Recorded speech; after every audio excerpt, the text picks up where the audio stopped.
Alright, so this is a Ingersoll Rand. We're going to call it boost controller. So, for anyone that's doing Haltech, boost controllers are simple.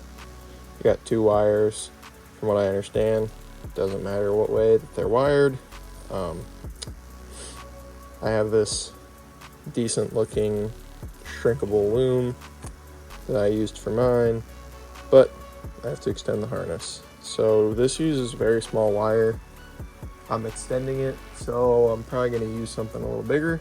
I'm going to imagine this is probably like a 22 gauge. I'm going to move it down to 20. Not necessary because I'm probably only extending it about 1 or 2 feet, but still going to do it. So I got my Harbor Freight wiring up on the wall over here. So I'm going to snip a couple pieces that are decently even, and we're gonna extend this sucker. Wow, picked probably the worst two. You know what I'm saying? The worst snips ever.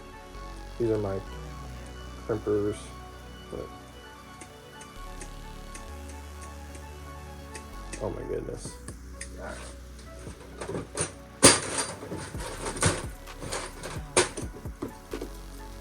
I was super sad because I thought I lost this pair that I have that I used when I was a mechanic. First cut. But I did not lose them. So I'm gonna get to stripping these and extend this harness. Alright, so if you're new to wiring, your wire strippers are going to have numbers on them. That is the wire gauge, and it tells you. So we got 20 gauge wire. It's going to be the second one down right here. Don't need to strip them much, just enough. So we're going to strip them like that. Alright, and then so since one end is going to be wired to this 2-pin Deutsch connector I have, we're going to crimp the pins. I would definitely suggest that you go on Amazon and you buy a cheap tool like I did to crimp Deutsch connectors, Deutsch connector pins if you're using them, because makes your life about 15 times easier if you just have the right tool. I used to be a silly goose and crimp stuff using just like wire cutters and random things, and not a smart idea. Would not recommend. So I'm trying to show this, but I'm also trying to focus. So on here we got 24 to 22, 20 to 18. We got all these different numbers, but we want 20 to 18. So yeah, put this in here. Make sure that your wire is all the way in. Is extremely important. And you just want to crimp it down. That did not work. Wonderful. Okay.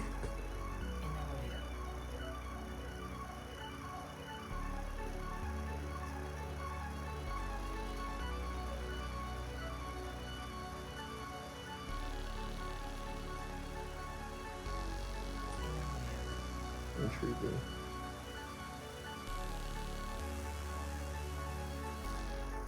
I'm gonna try this again.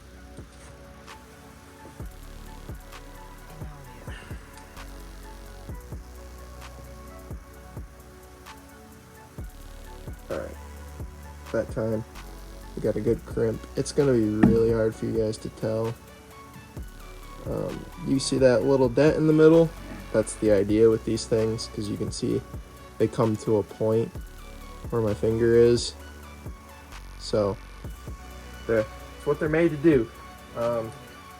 So then you're going to want to get shrink tube,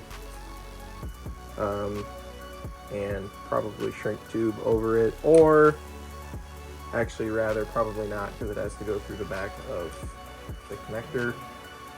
So basically what this is going to do is it's going to go in here.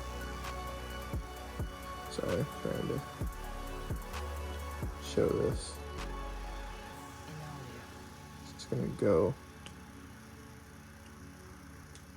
through the back of this. It's going to come out in there like that. You can kind of see the reflection of it. You're going to want to push it through enough to where it locks in place and you can't pull it out the back side. There you go. That's one. Once you get both in, there's a little wedge that goes down under it. You can see it's got a little indentation, so that's how you know the way that it sits, because it's going to hug the bottom of the pins and keep them in place. So I'm going to get this other side wired, and I'll show you guys what's next. Alright, so you should be able to take a screwdriver or a pair of wire strippers that have a smaller end on them. This has a little part you can push on. You put it in like this and you snap that in place. Now the pins are held in. You take your connector here. This will be your female side. These are your male pins. And snaps in. Now we route this how we want it. And I don't know how exactly it's going to be, but it's probably going to be going down through here, I would say would be the best route.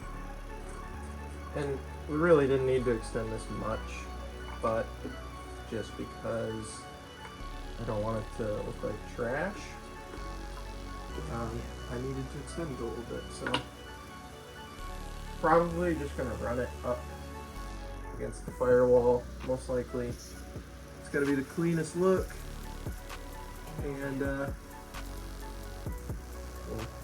get that other side wired to the actual boost controller itself.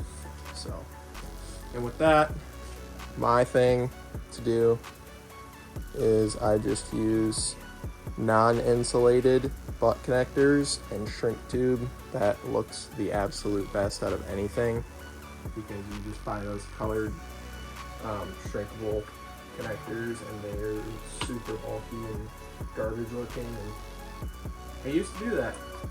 Now I do not do that because I don't like it anymore. I'm gonna get to it.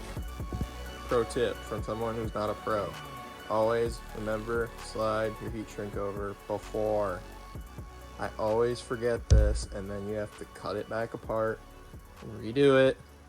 And then if you cut your wires too short because you didn't give yourself any slack, you're screwed.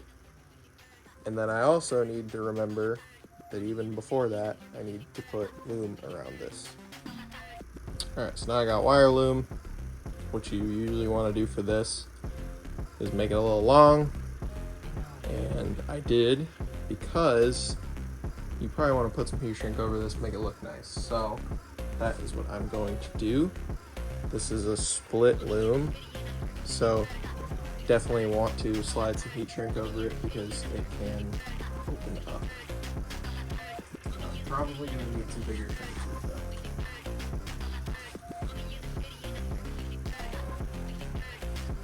But I found the perfect piece of shrink tube. These Dorman shrink tube kits are nice. So then, there you go. Just like that.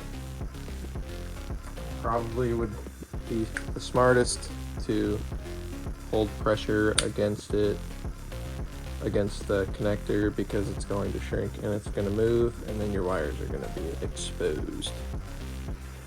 And also, if you're doing it this way with a lighter, like me, because I'm an idiot, I would definitely be careful because you will melt your shrink tube very easily. Looks like the lighter is running out of juice right before my eyes. This is what I'm talking about though. You can melt this stuff really easily, so be careful. And this stuff is also not shrinking as much as I was hoping. It's alright though. It'll do. So that's pretty clean.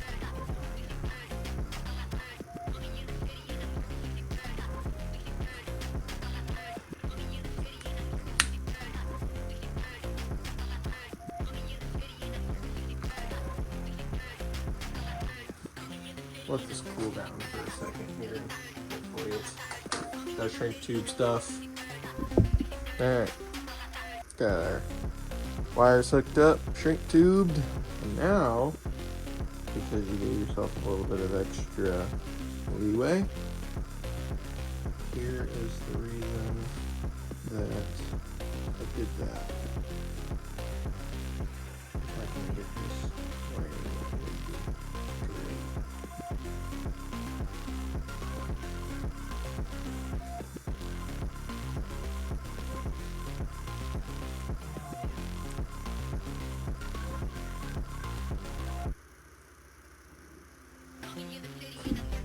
So remember I told you guys not to forget your shrink tube. Well, I forgot my shrink tube, but I have this acetate and it looks really pretty dang good. You're really never gonna see this anyway, but options. I really wish that this would work. Acetate blends in pretty good. I mean, from a distance away, you're never gonna be able to tell. So I get this thing mounted back to the bracket, get it on the firewall, get this connector hooked up, and the boost control is wired. Alright guys, so I'd say that it's pretty good progress.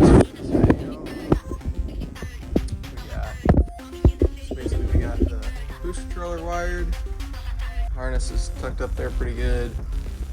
I mean, it's nothing I'm insanely proud of, but you know, it's as good as it's gonna be for right now. I think eventually it would probably be best to do a big like sweat bee thing flying around me. Big thing here, and run them all through an insulated clamp. It would really clean it up a lot.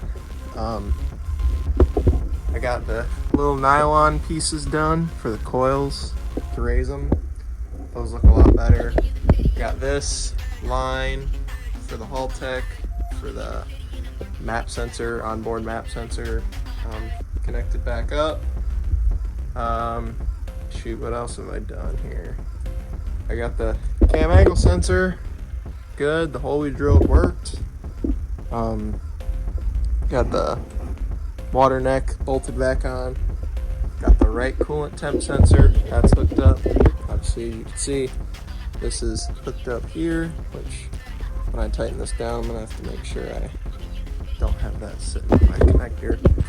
Got these grounds that go to the head, to the cam angle sensor, which I figure should be fine considering the cam angle sensor bolts directly to the cylinder head.